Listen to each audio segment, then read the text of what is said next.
How's it going, everyone? Welcome back to Forza Horizon 6, and today we are going to be checking out the Tomaso Pantera. This thing is an absolute beauty, and I cannot wait to jump into the customization for this car. But first, we're going to go ahead and take it into a race, see how it does bone stock, and I'll riddle off some fun little facts about it, and then we will go ahead and go check out what this car truly has to offer to us.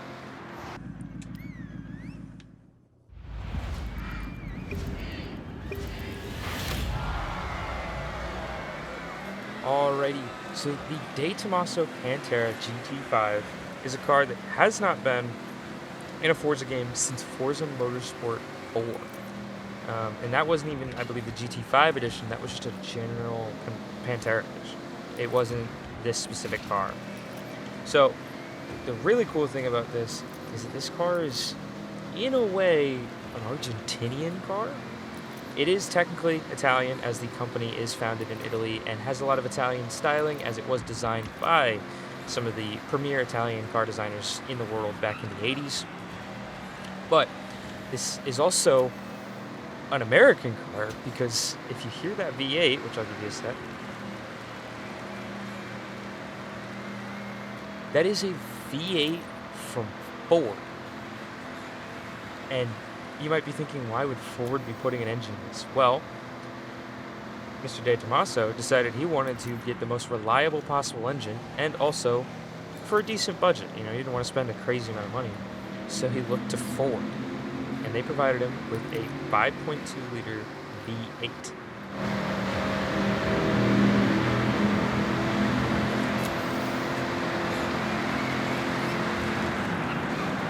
So we end up with this, a fully functioning supercar built by 3-4 different countries. It actually kind of incredible. But I'm gonna go ahead and finish out this race, and we're gonna jump over into the house to go see what kind of customization this car has available to us. All right, we're back in the house, and we're gonna go ahead and jump in to see what this car's got. I'm gonna start with our engine swaps, and we got a lot. We got a 6.2-liter V8, 5.4-liter V8, 4.5-liter V8, a 5.2-liter V10, a 3.5-liter V6 twin turbo, a 6.2-liter V8, the 6.5-liter V12, and the racing V12. This is a wide range of options, and I want to say from a lot of different supercars. I think this is the R8 engine, 458 engine. I'm pretty sure I know what this is from, but I cannot for the life of me remember. But yeah, we're gonna go ahead. We're gonna keep it on the stock engine for now. We have an all-wheel drive swap. We can twin turbocharge it or supercharge the car. I think for now we're gonna leave it as is, as we are making 310 horsepower. We're gonna go check out the aero options now. We don't have anything crazy, but we do have a De Tomaso part that removes that front little nose piece, and I think that looks fantastic. And we can put the nose piece back on for Forza Aero, or we can have it off for Forza Aero. While Forza Aero is obviously necessary to make this thing really quick, I'm going to take it off and not put it on. Although I will end up putting on this, because while I do like the really aggressive rear wing, I think that just is such an aggressive look. Bounce over to the tires. Let's see what we got. And we got vintage race tires. Ooh. This thing comes stock on standard tires, so it's nothing crazy out of the box. But let's see. I think I'm going to build like a nice little A-class race car. So then with our rear wheel drive, we're not going to really need to do this upgrade. I'm just going to look at it. We can go all the way up to 345s from 285s. In the rear, the front start at 345s and can get all the way to 365s. We're going to go ahead and put those on. We also have engine spacers. Those look fantastic. Yeah.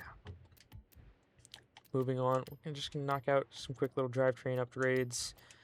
Gear to gearbox so that I can actually tune those gears. And then we got brakes.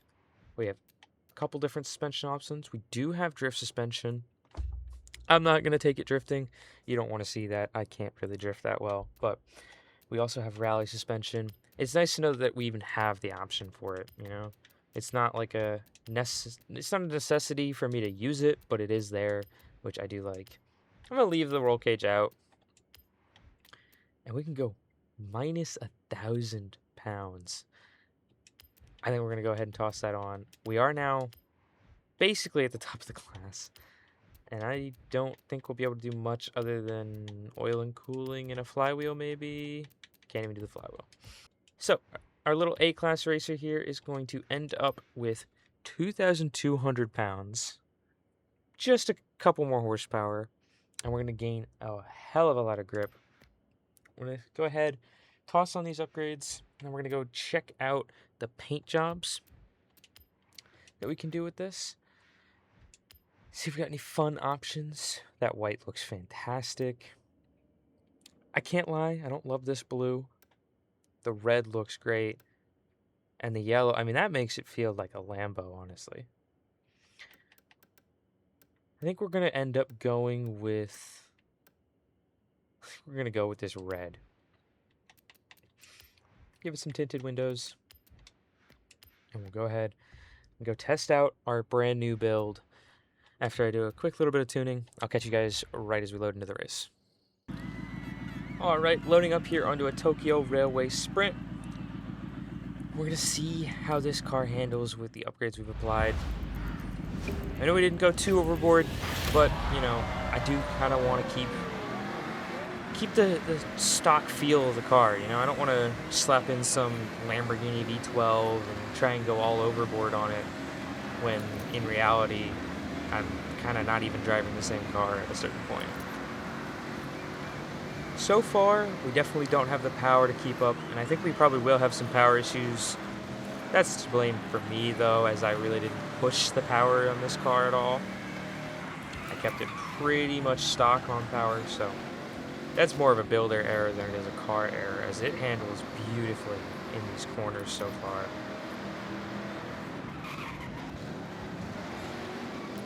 I mean, it's rear-wheel drive.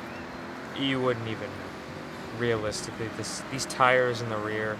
And again, I get not that much power, so realistically, how much could it spin its wheels? But it is so grippy as we get right next to this Ferrari and push past as we take the inside line. Yeah, I mean, this thing feels great to drive, and ultimately that's what I care about more with my tunes. I don't need some crazy, stupid fast car. Because if I really wanted a fast car, I'd just go drive the meta vehicles. But what I'd rather have is, you know, fun to drive vehicles that are just cool.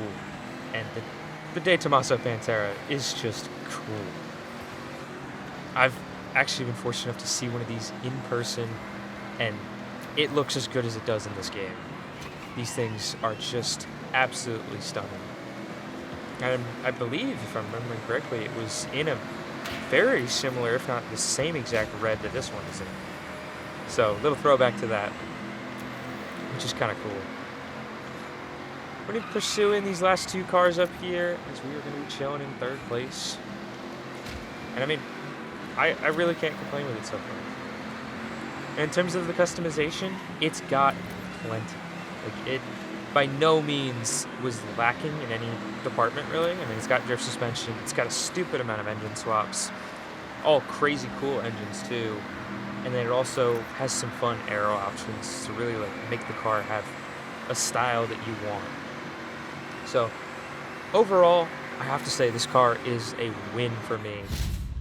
You know, even if the build I have right here isn't the most meta build, I think for sure this is a car that I will be driving here and there when I get the chance to do some A-Class racing. That is going to be all for me today.